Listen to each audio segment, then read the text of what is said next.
Welcome to the channel. I appreciate you being here. If it's your first time, thank you for stopping by. If you're visiting for the second and the third time and you're not yet a subscriber, please consider subscribing. And if you're already a subscriber, thanks for your support. I appreciate it. So now let me just jump right into it. I'm giving my commentary today on Chantal's latest upload titled Arabic Bukhari Rice and Kofta Kebab Mukbang. Now, this seems to be a mashup of an apology video slash food review. Don't know why it's done this way, but it's Chantal. To me, it makes it seem even less sincere and quite frankly manipulative. So let's just dive in, take a look at some of the clips that I have here, and I'll give my commentary. I am not going to eat all of this rice, okay? I rarely do. It's maybe happened a couple of times and I was really hungry or whatever. Why you always lying? Why you always lying?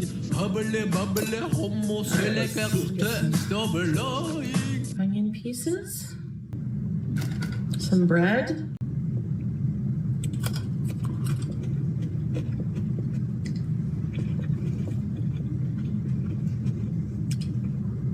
Wow, that is so delicious. So this is Bukhari, which I believe is an Afghanistan dish. I just want to let you know that I do apologize to my listeners out there for the audio. I'm working on trying to make things a little better. And also that I have her sped up at, I believe it's like 1.25 because, yeah, the noise, and she takes too long in between her bites.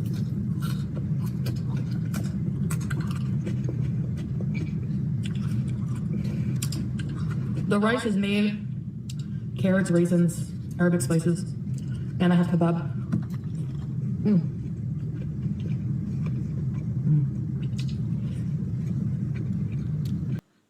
Ah, yes, the gluttony of it all. Look at that, the ecstasy. It's just overwhelming her. All that food, all that rice, all that bread. Hog heaven. She's loving it. You can't tell me that Chantal couldn't make the decision of either just eating the bread or having the kebab and the rice and just leaving the bread for later, or vice versa.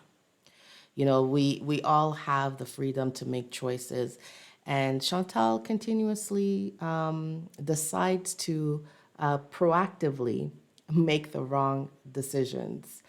There's no reason why she should have this plate in front of her to begin with.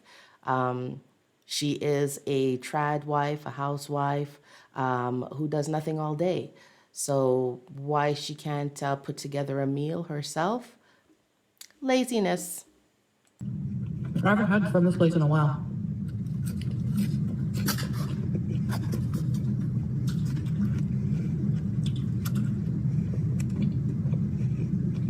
But you guys have seen me eat this. And she's right. We've seen this food before. So what was the point in uploading this video, eating on camera, the mountains of food that you know is not good for you, and food that you know is going to be triggering to your supporters, your audience? It makes absolutely no sense, which to me, this is not a real apology video. It's just a farce, and it's an extra FU on the side in the disguise of, I can't help myself. I want to talk to you guys seriously about something.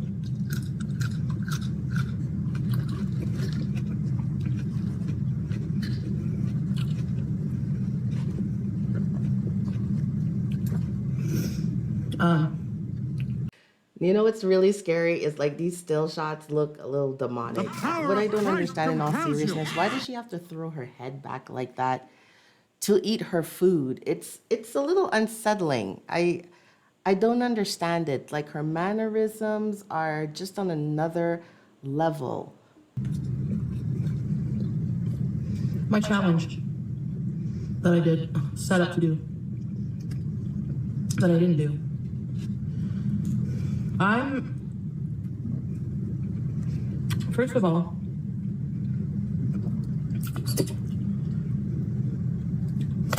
I want to take accountability and just like sincerely apologize to those of you who follow me in hopes that I will follow a health journey. And that's the only reason you really follow me. And I make promises. Like I say I'm gonna start something and then I don't do it.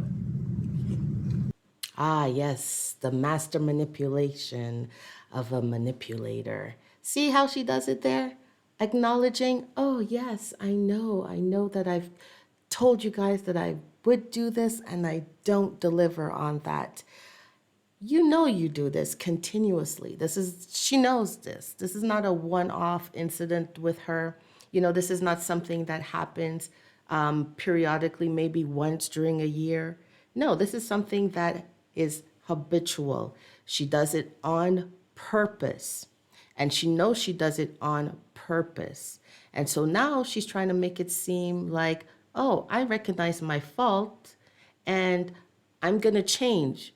But she knows she's not going to change. Don't forget, Foodie has always told us, and she's already told us in her own words, I'm going to manipulate the F out of you and you're going to eat it. The problem is that people aren't eating it anymore. There's a few out there who still are, but the majority, we're not eating it. We're just here to see how this journey ends and just how long she can keep pushing things until she hits that inevitable brick wall.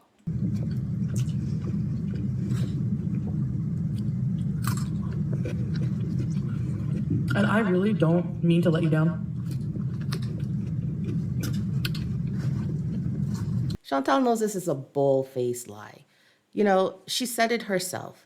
She would rather die at a young age and eat whatever the hell she wants instead of living a long life to an older age and having to eat, you know, fruits and salad. All right? She doesn't care about her health. She doesn't care about her well-being.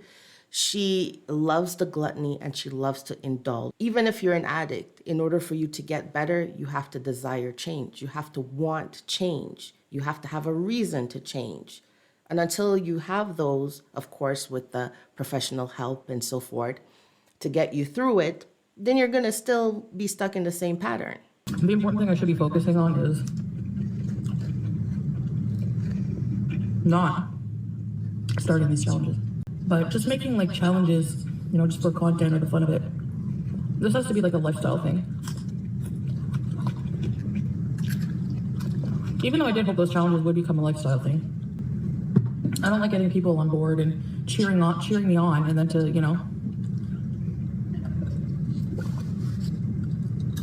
I hate that a lot, actually. So, you know you like the ass pats. You know you like coming on and pretending so that you get your audience all riled up, you know? Let's do a little throwback. And this throwback isn't even from a week ago, a month ago, a year ago. No, it's from yesterday. it's not anything exciting, but for me in my personal life, it's, you know, it's something anyways. I had a meeting today. The Overeaters Anonymous, or like, Food Addicts Anonymous. Food Addict Recovery, I think it's what it's called. Something like that. So yeah, I had a Zoom meeting, and yeah, I went to a meeting, and I think I'm going to try different ones, because just to like get, you know, I'm going to try to go back, because like, until I kind of get it, like, you know. What I like about it is it's faith-based, whereas before, when I first went to Overeaters Anonymous, do you guys remember that era? I went to a meeting and kind of never went back. I got my coin when I was like BB days.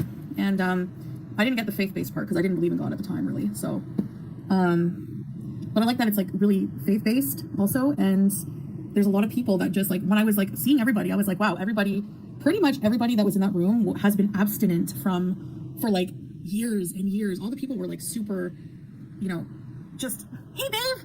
Thank you, babe. Vanessa. So I need to really like pick a start date of commencing like complete abstinence, because like I realized like when I did that mukbang video at Hardee's, I was like I don't have control over food. Like food controls my life. Like, I have no control. Like, I just don't. And I keep failing because I just keep trying to put it all on myself. Like, things that I like, when it comes to, like, food is drugs. Like, I'm a junkie. Like, with food, I'm a fast food. Yeah, I'm gonna have to find hobbies. Like, it's like a huge lifestyle change because you have to basically change all of the habits that you were doing that were keeping you comfortable and, like, around food, you know? No, Salah he's agreed. This is how awesome he is. He's agreed to not have any junk food in the house whatsoever. No chips, no chocolate. But I do need to be more active here. Like, all I have to do is use the treadmill and stuff like that. Go out for walks and stuff, you know? She knows exactly what she's doing when she comes online, you know, making these grandiose statements that she's going to make these changes, knowing she's not going to follow through on it. Chantal, as much as she is addicted to food, she is addicted to attention. Good or bad, she's indifferent, as long as you're giving it to her. Well, I'm really sorry about that, guys.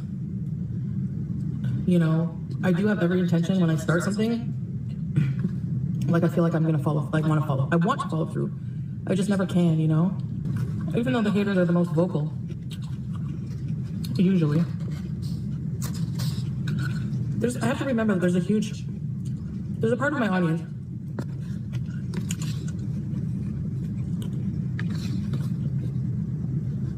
that are silent viewers. I got an email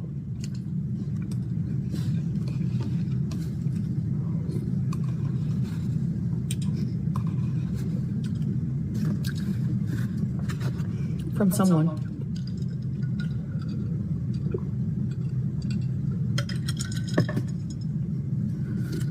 saying that they struggle with the same thing, and that's why they watch me. And it comforts them to know that they're not the only ones struggling, and that they don't judge me. But they don't chat in my lives, or they don't comment because they don't usually do that. They just watch passively, and they're also just afraid of, like, of getting any hate or whatever. So I understand that, but it's just encouraging to know that, you know,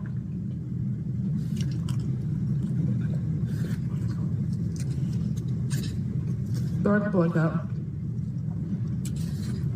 To the person who messaged me, I hope you get better. I was craving this on Salah's way home. I said, can you please pick me up? Bukari Rice usually calls me. What do you want me to pick up? I'm full. That was very interesting. I don't know if you caught it, but let me tell you what I heard. Her last statement of, well, Salah was on his way home and he called to ask me if I wanted something to eat.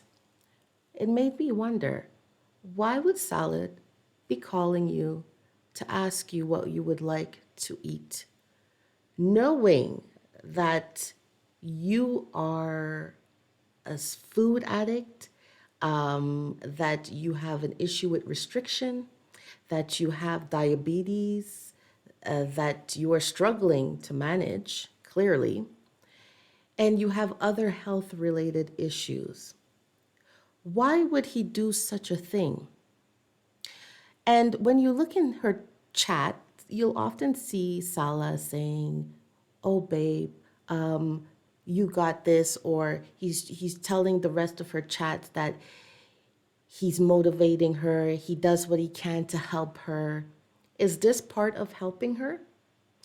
Are you sabotaging her? Or are you being abused and you have no choice but to succumb to her demands? And I mean, is this a financial abuse that's being done towards you because we all know she makes the money? I mean, we've seen how snarky she can get with Salah, right? Okay, come help me put on the comb then. Yalla. Move. Come on, dad.